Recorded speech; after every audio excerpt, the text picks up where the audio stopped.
Welcome to the Secure Connections podcast, brought to you by IOTSA, the Internet of Things Security Services Association. I'm Brian Sherman, Content Director and host for the weekly channel discussion with some of the industry's most respected and innovative professionals. My special guest for today's episode is Robin Livesay, Director of Marketing for UpLevel Systems. Welcome to the Secure Connections podcast, Robin. Hey there, how's it going? It is going great. How are you doing today? Very well, very well. Good. In the virtual world, you're surviving okay right now? Yeah, I mean, it's certainly a day by day, and tomorrow holds something that I've never been able to predict, certainly not before and definitely not now, but things are faring fairly well around here. Good. I was going to ask you how your team and yourself are faring during the pandemic, but you told me before too that you're a fairly distributed company. Can you give us a little background on your IT story? How did you break into the industry? Yeah, so UpLevel is a company, before all of this, we were actually founded in two separate cities at the same time. So half of our founders are in Dallas and the other half are in Portland. So from the get-go, we were highly distributed. So really during the pandemic, nothing changed a whole lot. Our engineers work both in the office and from home to begin with. So it just more so tended to the at home. So from that aspect, we kind of stayed fairly similar, and not a whole lot has changed from our end. But how I broke into IT as an industry, I actually have an electrical engineering background. So I started off in the technical aspect, and then slowly worked my way over to, I actually got into security through Wi-Fi. So I was doing a lot of RF and Wi-Fi things. And then through that, very quickly broke into security and then moved over to UpLevel after that. So probably not your normal progression into the IT infrastructure industry. I actually don't have a CS background, which is what most people assume. But yeah. Yes, but an important part of the STEM, and that's one thing that's fantastic because we're seeing more diversity in the channel, which has been much needed. So it's great to see someone who has an engineering degree. Did you go to college in Texas? I did. I went to a little school called TCU up in Fort Worth, Sure. which is just about an hour west of Dallas. So yeah. Horned Frogs, am I right? Horned Frogs, you got it. All right. Yeah, very good. Spent a little time in Fort Worth in my day, so that's fantastic. Yeah, most people know us for our football, and not at all for anything else. So if nothing else, football reigns super Good. So what activities are keeping you sane during the quarantine?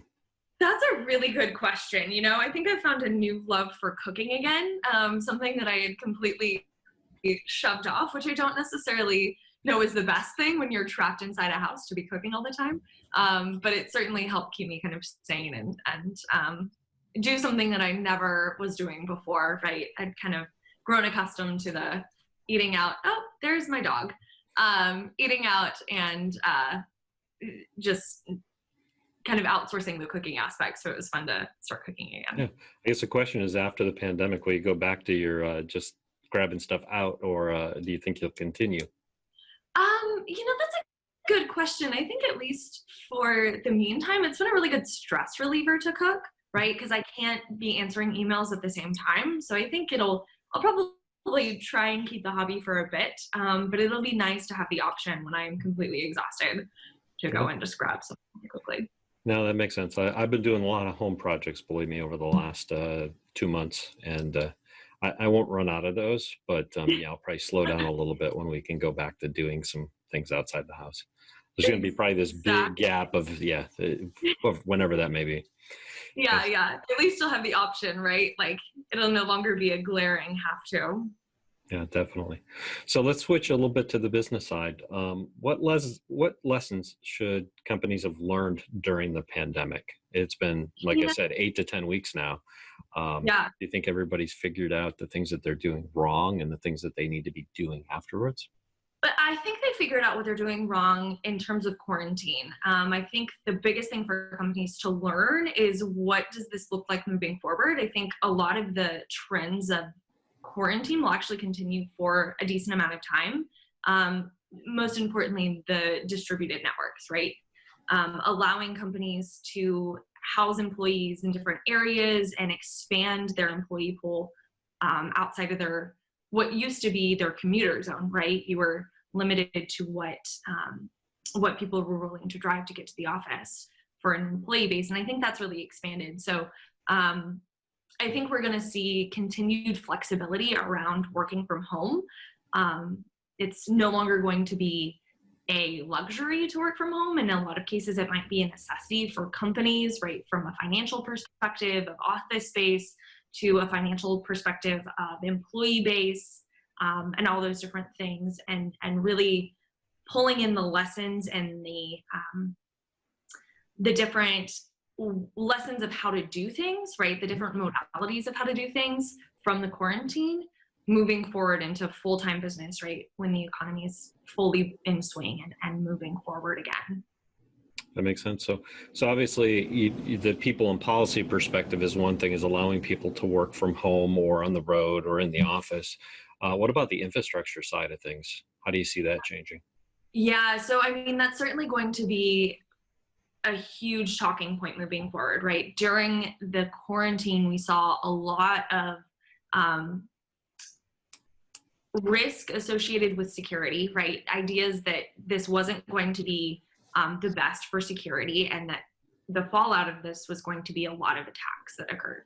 And I think that we're actually starting to see that, right? We had a $42 million law firm that was hacked, held for ransom, highly notable names in their client base.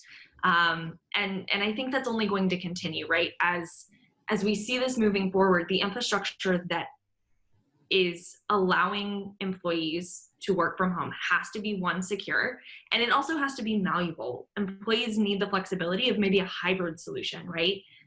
Working from home may not be for everybody.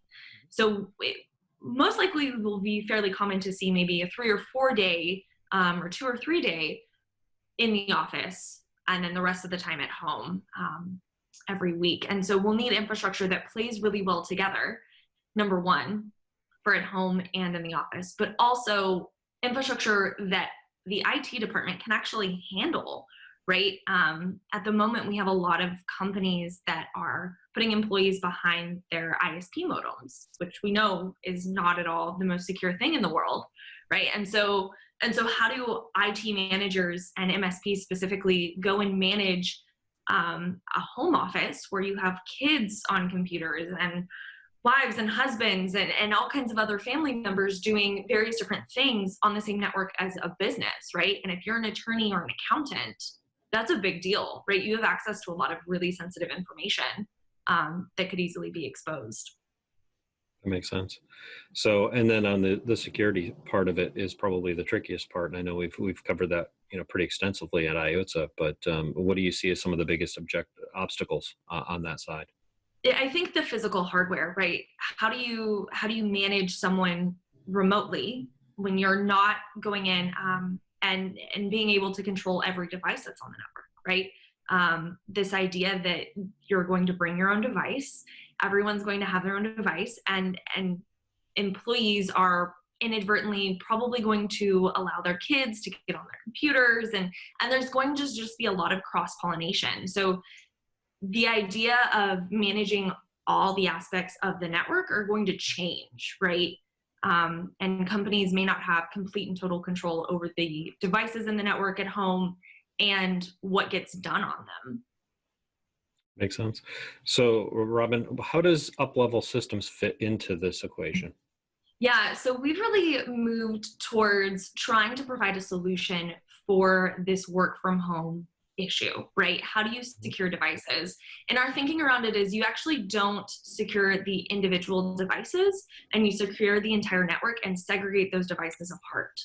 So by installing a very easy user-friendly firewall at home that's dropship, that's entirely remotely managed, right? That MSPs or IT internal departments can manage from anywhere, drop it into the customer's house that they can plug in by themselves, and then remotely manage what traffic is going in and what devices can and can't connect. Then you have a segregated network on-prem, right? And keep all the kids' devices on a separate, maybe behind the ISP modem or whatever it is.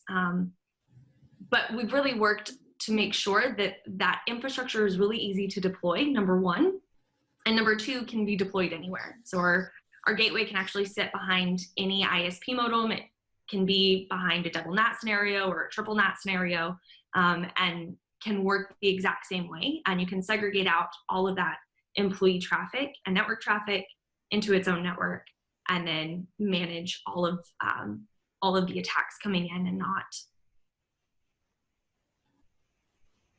That makes sense.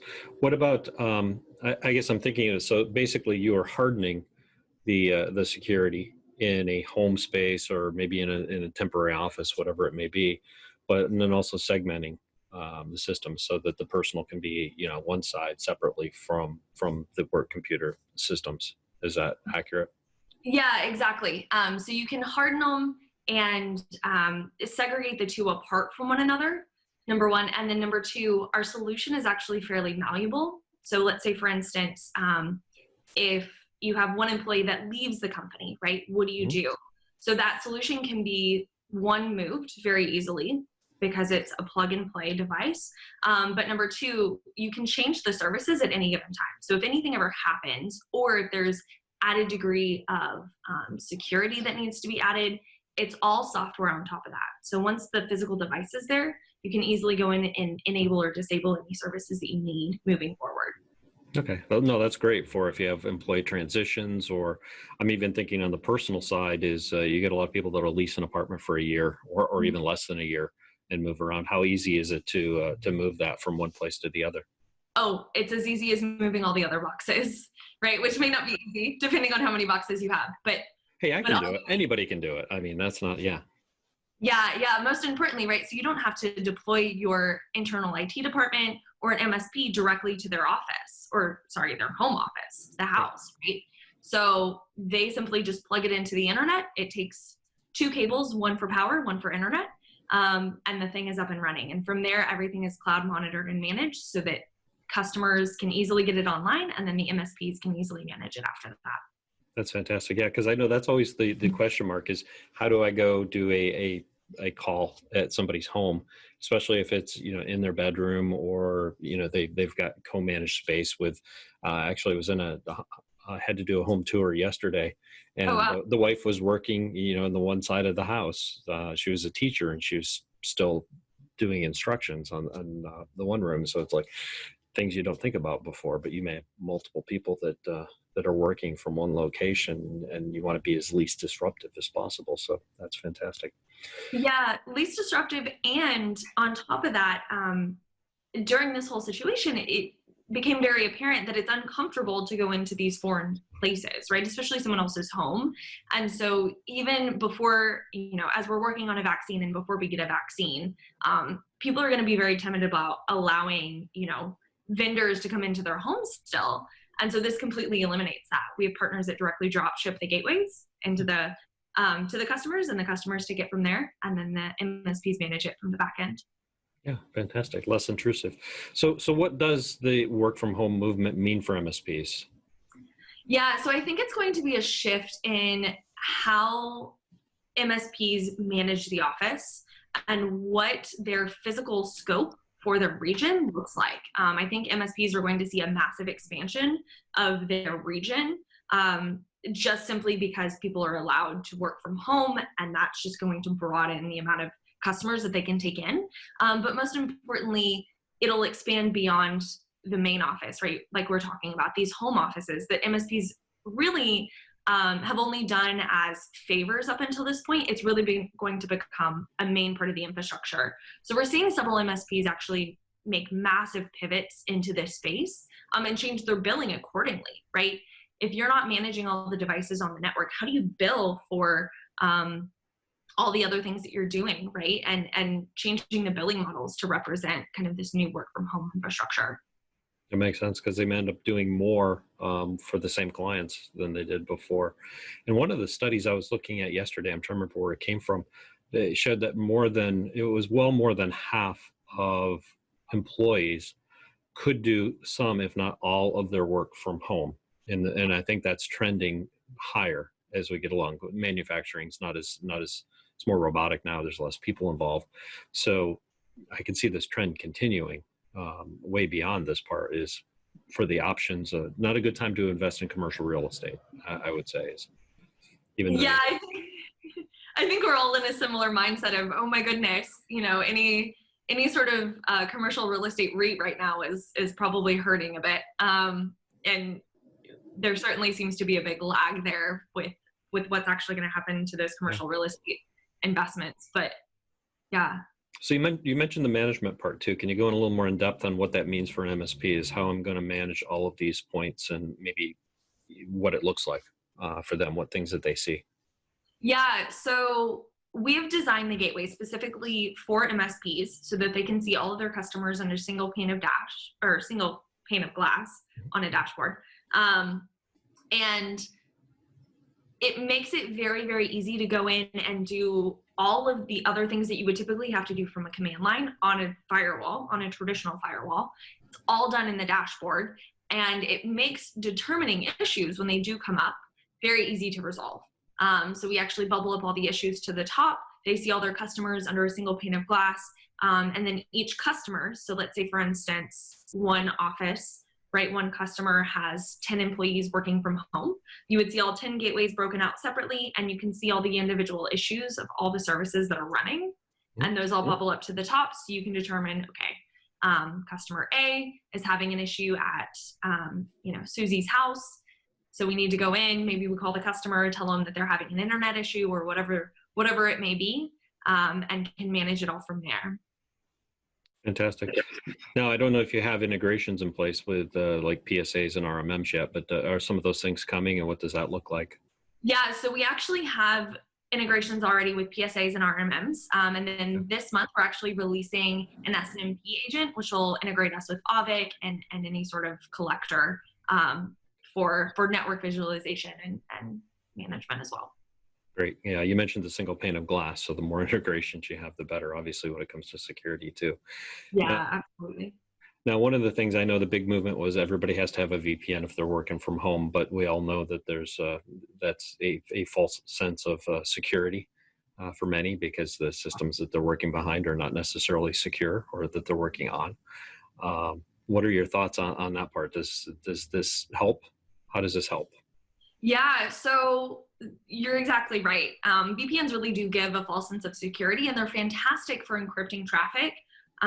But if the traffic they're encrypting is malicious, VPNs won't stop it, right? So if the computer has the key, then anything connected to it will then have access into the entire network. And there's example after example of all these ransomwares that have occurred or using just that is VPN traffic to get into a bigger network, right? My favorite example, and it is far outdated at this point, but I still go back to it because it was really the first, was the big Target hack, right?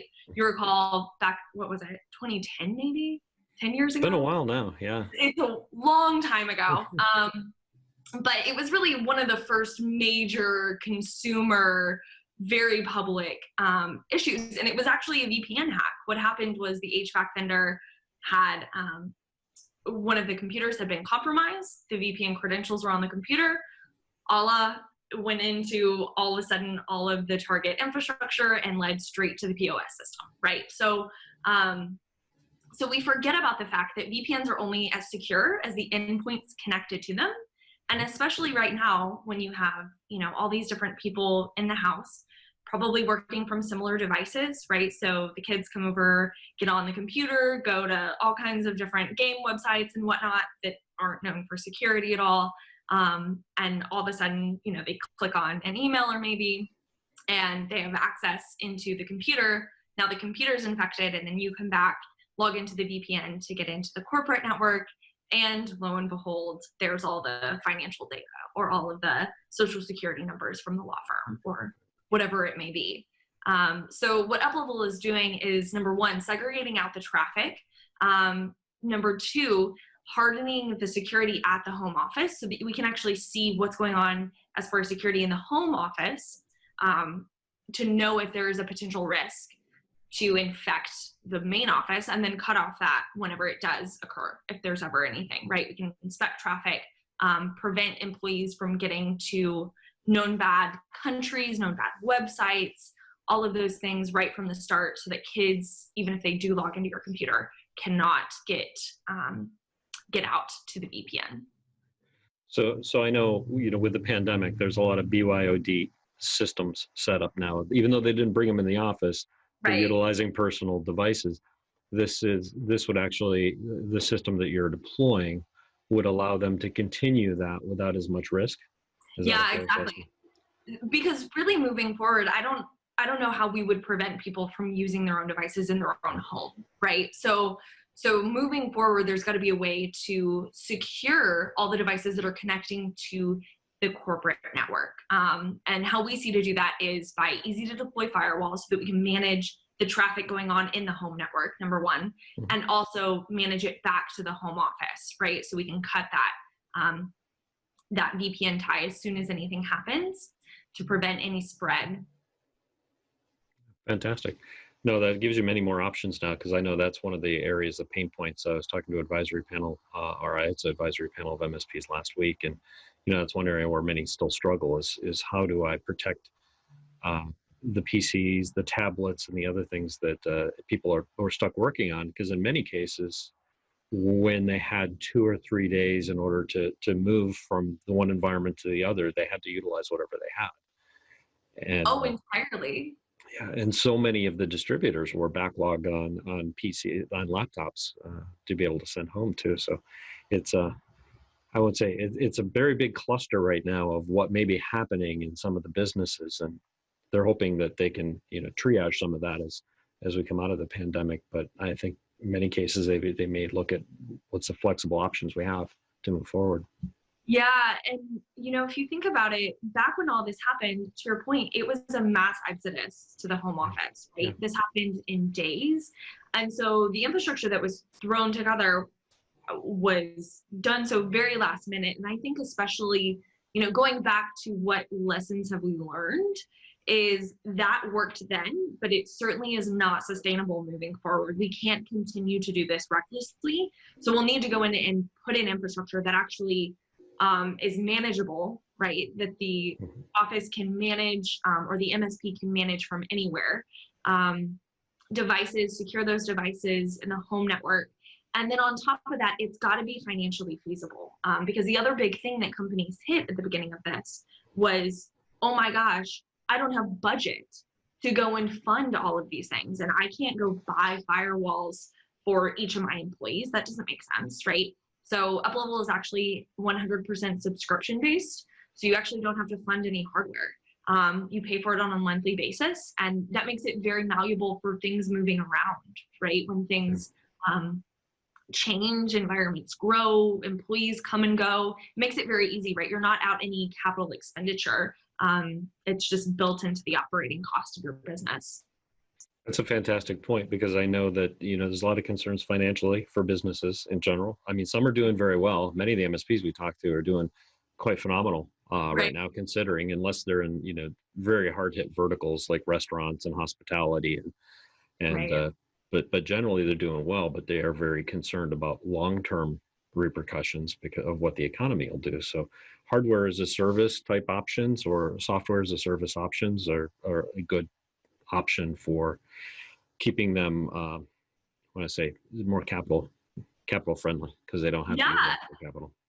And I think we're going to see this probably for the next handful of years, right? If you recall back to 2008, we know of the financial crisis as being 2008, but we didn't see bank failures hit a peak until 2010. So we are just at the start. If that's any indicator of what this might look like, we are just at the start of the economic impact on this. And I think companies are going to be very wary of, second rounds, right? Or other things that could cause hiccups now that they're so cash strapped, right? So we have riots going on.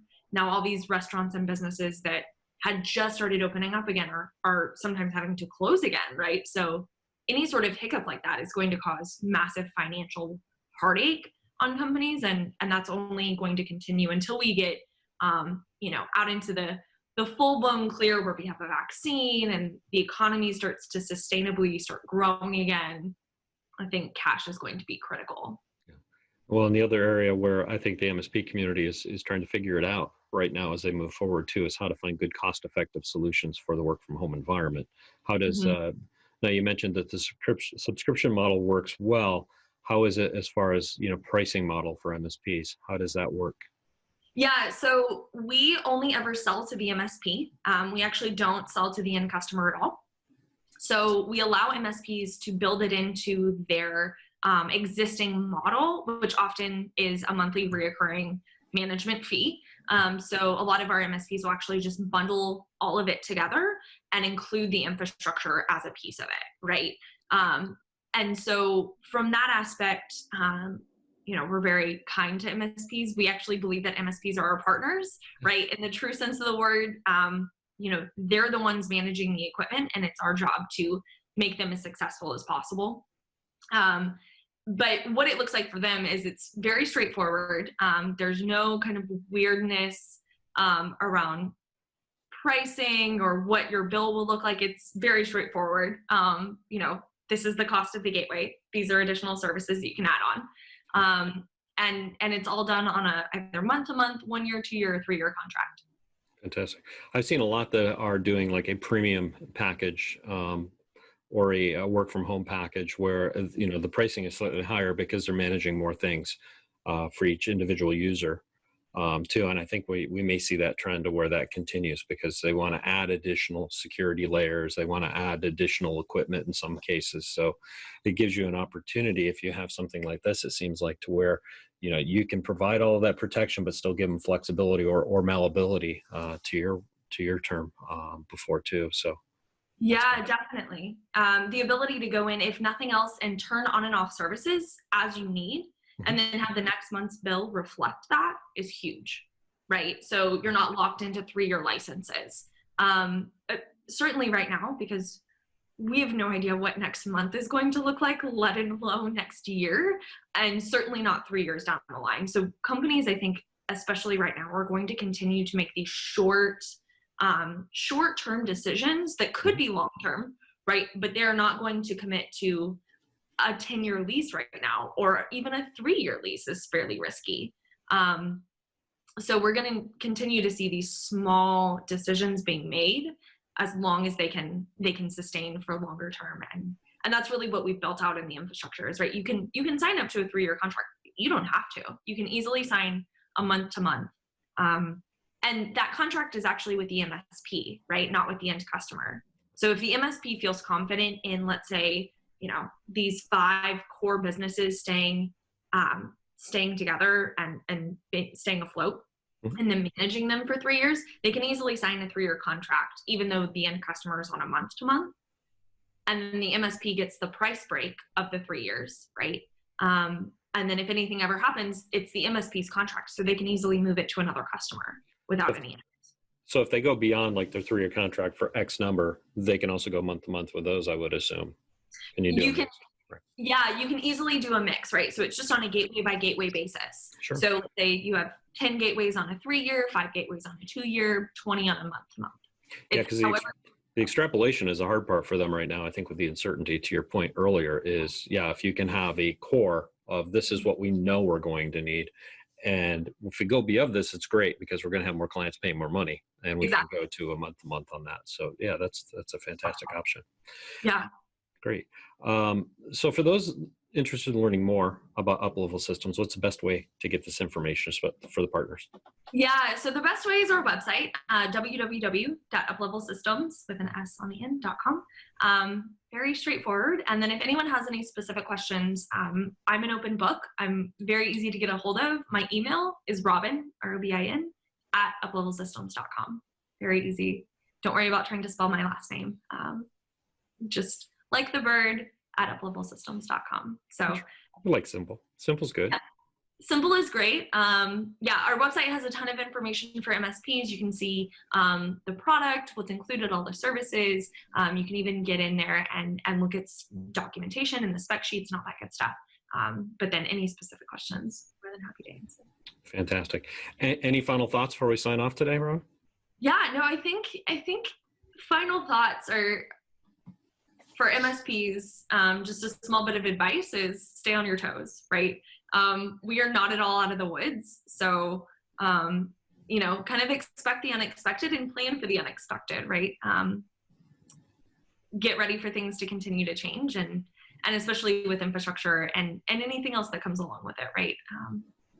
We're certainly still in the thick of it. So we'll see how all this turns out in about 10 years.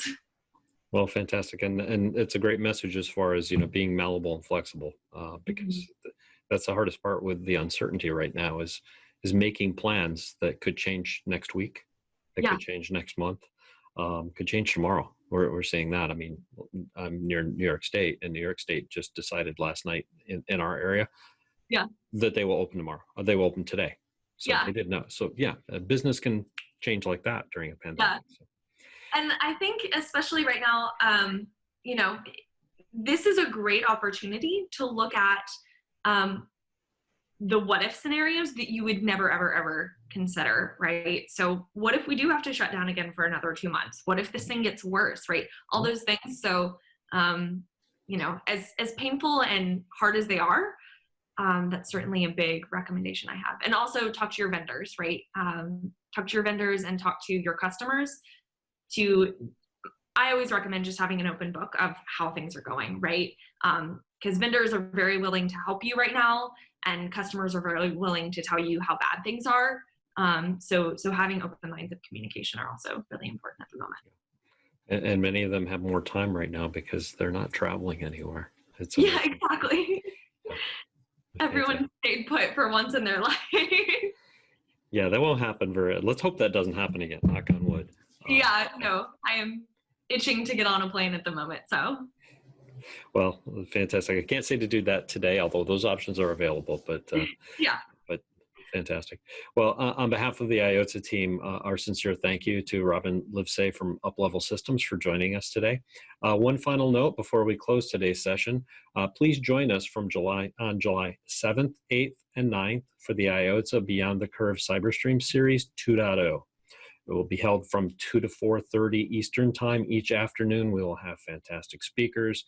We're going to have some interesting insight from keynotes, as well as some from the vendor community as well. So register today at iota.com. Be safe and secure, and have a great day. Thank you. Thanks.